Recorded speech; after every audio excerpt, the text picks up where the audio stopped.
This video is brought to you by Matrix Keyboards. Stay tuned until after the video to learn how you can save 10% off of your order.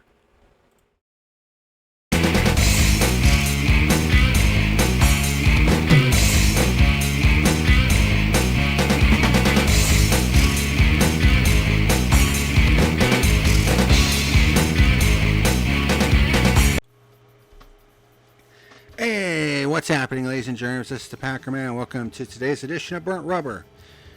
For today's edition, we're going to be talking about IndyCar, and I need to adjust that a little bit. There we go. So, as you can see by the title of the episode, IndyCar has delayed their new engine and chassis to 2028 because, of course they have, because they're a bunch of bumblefucks. So, this story comes to us from Racer.com. So, IndyCar shifts new car to 2028. The IndyCar series is formally shifting its new chassis and engine introduction from 2027 to 2028. In a call with Racer on Thursday, a Penske Entertainment spokesperson confirmed IndyCar President Doug Boles has started notifying team owners of the new timeline that began to take shape toward the end of May. Although it was not unexpected, the one-year delay comes out of necessity rather than desire. Racer understands that while the new spec chassis from Dallara is on schedule, the regulations governing the internal combustion engine design parameters and the specifications for the energy recovery system are nearing completion but remain unfinished. Leaders from the Chevrolet and Honda IndyCar engine programs have told Racer it would take at least 18 months to turn a new set of engine rules into a pool of 50 plus motors apiece that have been properly developed, track tested, and ready to supply half of the field. Having reached June of 2025 and with the 18-month minimum pushing engine readiness into early 2027, perilously close to the start of the new season if no delays were experienced, the switch to 2028 was made. The added year should help the series and its vendors in all areas to ensure the 2028 car is fully ready to replace the aging Dallara DW12 chassis and the 2.2-liter twin-turbo V6 engines they carry, but the delay also creates a new contractual challenge for the series to address with its powertrain suppliers. With both manufacturers obligated to provide their current motors through the end of 2026, a gap year has emerged for 2027 where IndyCar needs to find a solution to extend the 2.2-liter engine lease programs for another season. Chevrolet, IndyCar's reigning manufacturer's champion, which is stupid because there's only two right now, is widely expected to move forward with the series in 2028 and to cover the gap year issue while building new engines to supply the next formula. Honda, which serves as the series' longest tenured engine supplier, has not signaled its intentions to stay or leave after 2026. If both remain in IndyCar, the status quo would be maintained from 2027 onward. In that scenario, Racer understands that an engine development freeze coming out of the 2026 season would be likely for the 2.2-liter motor's final year, as the manufacturers place the majority of their focus and finances on creating the 2028 engines. But if Honda elects to leave, among its options, a switch to NASCAR has been under consideration. Chevy would be the series' only answer to cover the gap year. IndyCar series owner Roger Penske also co-owns and co-founded Elmore Engineering, the firm responsible for Chevy's IndyCar engines, as well as the Truck Series engines. Although Penske Entertainment is known to be in constant talks with a range of automakers and brands ranging from Nissan, Porsche, and Toyota, have been rumored as potential suppliers to join IndyCar when the next formula comes online, no new manufacturers have committed to participate in the series. However, that could change once the series completes its powertrain regulations and manufacturers have the ability to assess the costs to compete, marketing appeal, and technological relevance to their automobiles. We're all pretty much sick and fucking tired of hearing this shit. It's like, you have had so much time to get this new chassis and engine ready to go.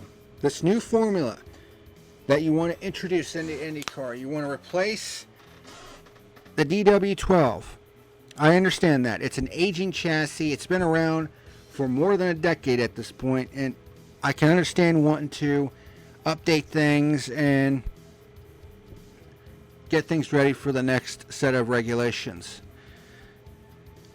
You know, but, I mean, it's like I said earlier this week. These these racing organizations, I mean, they don't know their ass from a hole in the ground on a goddamn golf course. You know, I mean, a lot of this would probably be alleviated if IndyCar would market their shit a little better. You know, and I mean, honestly, right now, I'm not surprised that no new manufacturers want to join IndyCar right now. Hell, I mean, look at NASCAR. They finally got Dodge to come back, but that took them years. You know, and according to this, you know, there are several manufacturers that are rumored to be wanting to join IndyCar as an engine supplier, which honestly would be great for IndyCar because that would lessen the strain on Chevrolet and Honda, because it's just those two manufacturers in IndyCar, and then if Honda decides to leave, well, then Chevrolet is going to have to supply all of the engines, and IndyCar would basically become a spec series. Is that what we really want? But I mean, is it surprising? No. I mean, look at what the on-track product looks like right now in IndyCar. It is dog shit. It is absolute fucking dog shit. Part of the reason is because they tried to shoehorn the damn hybrid system into an aging chassis that it wasn't designed for. And as a result, the racing, especially on the road courses, has been god awful this year. God awful. But they shoehorned it in because, you know, Honda would leave otherwise.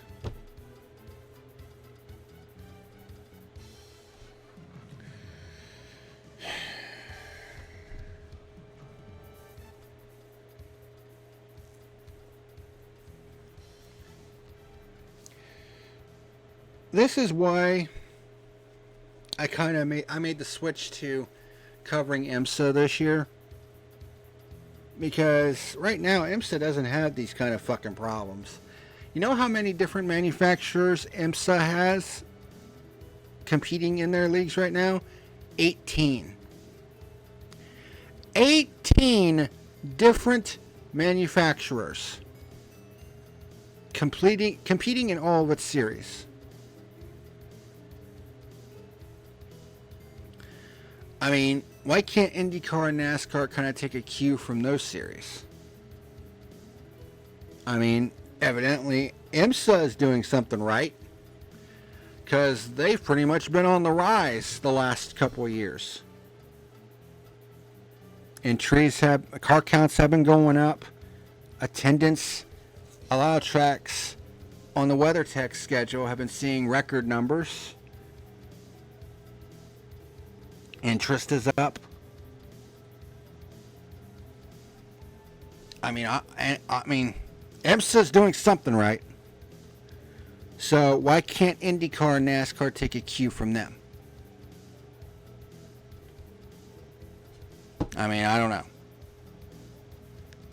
I mean, NASCAR at least got Dodge back on board. And there is rumors that Honda is interested, and maybe a couple others. I mean, if NASCAR could get a couple more manufacturers, that'd be great for them.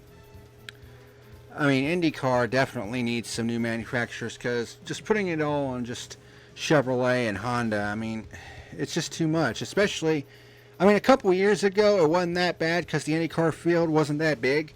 But there's now 27 full-time cars in the IndyCar series right now. And that'll put a strain on Chevrolet and Honda being the only manufacturers. So IndyCar, they need to... I mean, Roger Penske needs to get the lead out of his ass. Because,